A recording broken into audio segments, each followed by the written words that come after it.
8h32 et on parle avec Emmanuel Côté qui travaille du côté de la librairie Pantoute de la rue Saint-Jean. Salut Emmanuel, comment ça va ce matin? Ça va bien toi? Ça va bien.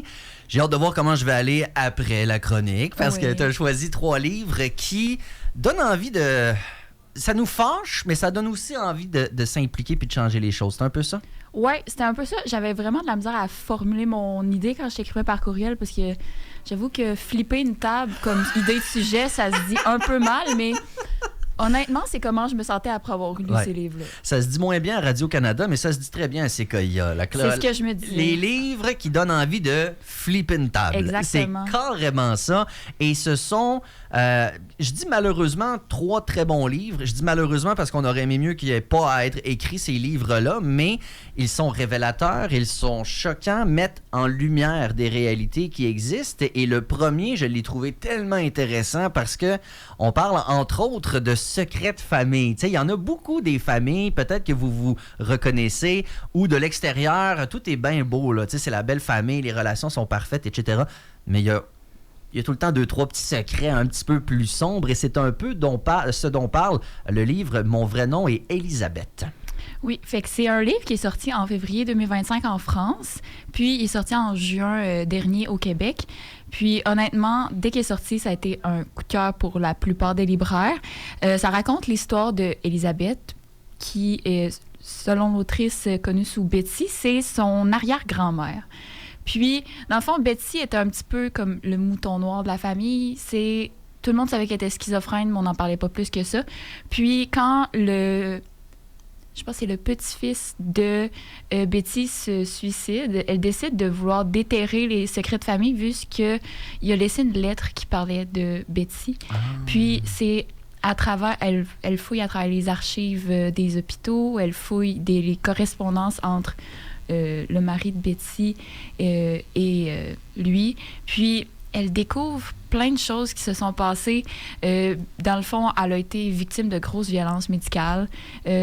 Lobotomie, cure de Sackell. Pour ceux qui ne savent pas, des cures de Sackell, c'est des comas d'insuline.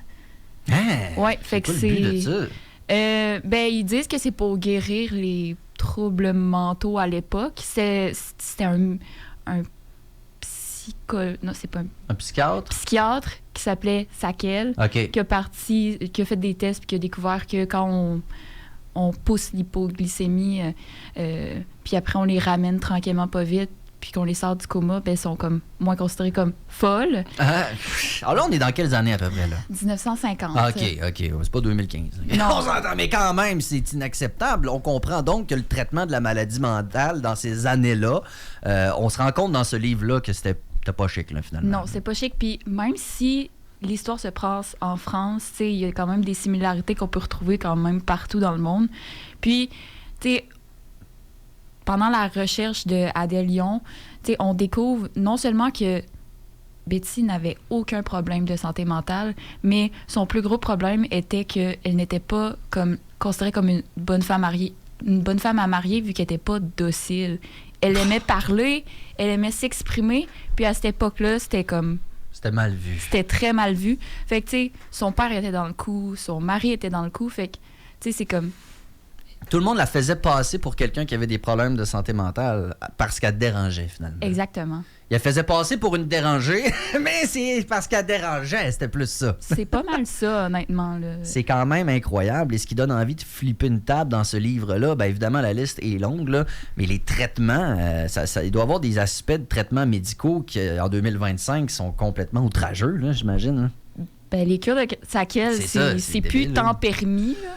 Parce qu'ils se sont rendus compte que c'était plus néfaste que d'autres choses. Puis, tu sais, les lobotomies aussi, là, tu sais, les personnes perdaient complètement leur personnalité. Puis, tu sais, on le voit dans le livre, quand elle a été hospitalisée, je pense, pendant comme presque toute sa vie, là, elle était comme un enfant qu'il fallait diriger. Puis, elle aussi, elle piquait des crises parce que ses enfants allaient la voir puis ils étaient comme c'est pas la mère qu'on a connue. C'est ça, c'est complètement fou ces traitements-là qu'on fait. À l'époque, c'était bon, il faut remettre les choses en perspective, mais quand même, on peut comprendre que ça donne effectivement envie de flipper une table.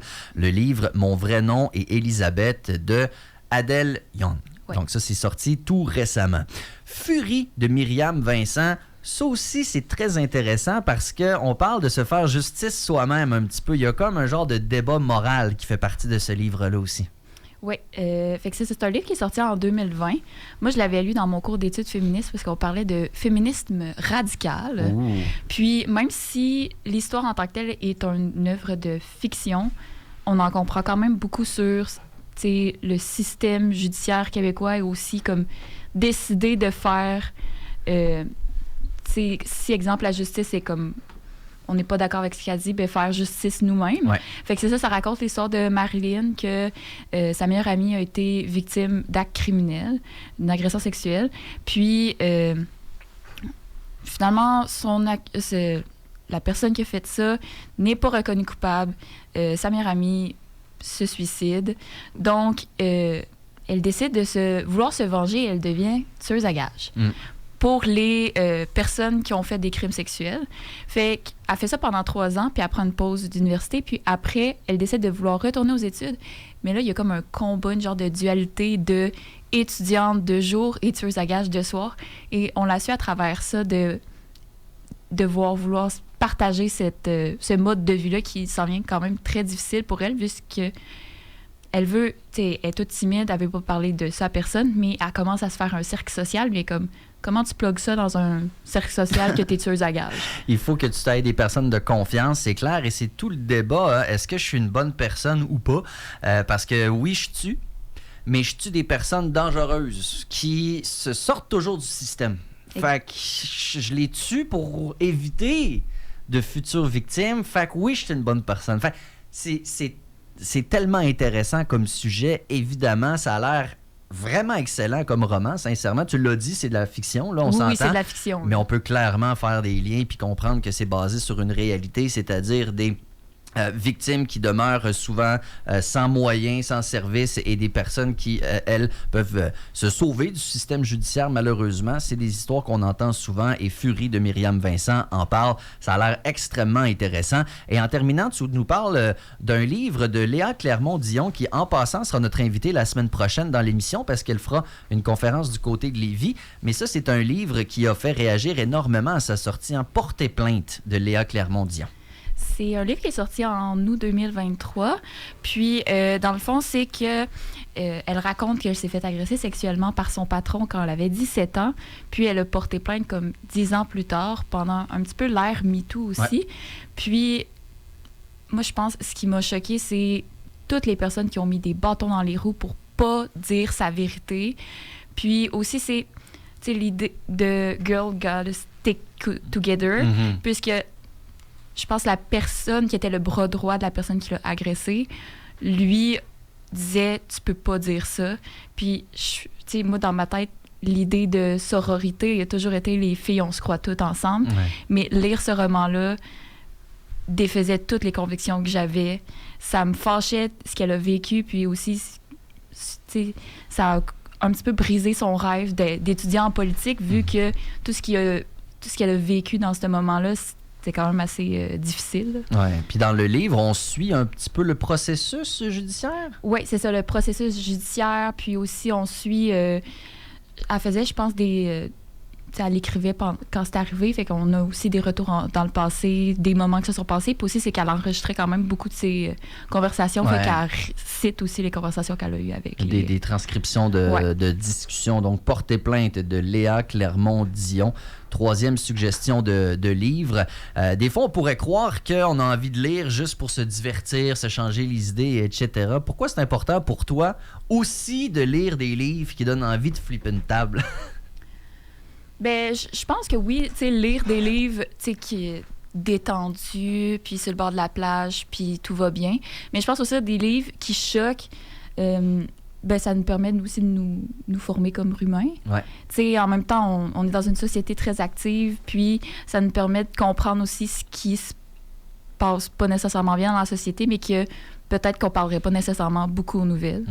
Puis aussi, ça, c'est des beaux cadeaux de Noël. Si tu veux donner un livre à quelqu'un qui ça va le fâcher, ben voilà, donne ça.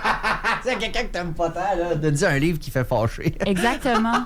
Mais tu sais, des livres comme ça, ce que j'aime, c'est que ça donne envie peut-être d'en lire un autre. Parce que tu te dis, mettons les injustices, le système judiciaire, ben là, si ça t'a accroché, ça, puis ça t'a touché, ben ça donne envie de lire d'autres choses sur le sujet également, tu sais, et de s'instruire et donc d'en apprendre davantage sur comment ça fonctionne, les injustices. Puis tu sais, les injustices, c'est frustrant, là. Mais il faut les connaître. Justement, c'est important de les connaître. Et ce genre de lecture-là permet de s'éduquer et de se fâcher un petit peu. Puis si vous avez une petite table, tu sais, vraiment, une petite table, là, on la flippe, puis gars, juste la symbolique, je pense que ça ferait du bien à tout le monde. Emmanuel Côté travaille pour la librairie Pantoute du côté de la rue Saint-Jean, entre autres. Merci pour ces 3 suggestions-là. Ça a été très intéressant, très pertinent également. Merci, Emmanuel. Ça fait plaisir. On est rendu à 8h43. On va avoir en musique dans un petit instant Claude Bégin avec sa toune au 1036. Ça, c'est l'adresse sur la rue Cartier. Si vous allez au 1036 rue Cartier, c'est exactement là où s'est créé tout cet univers musical.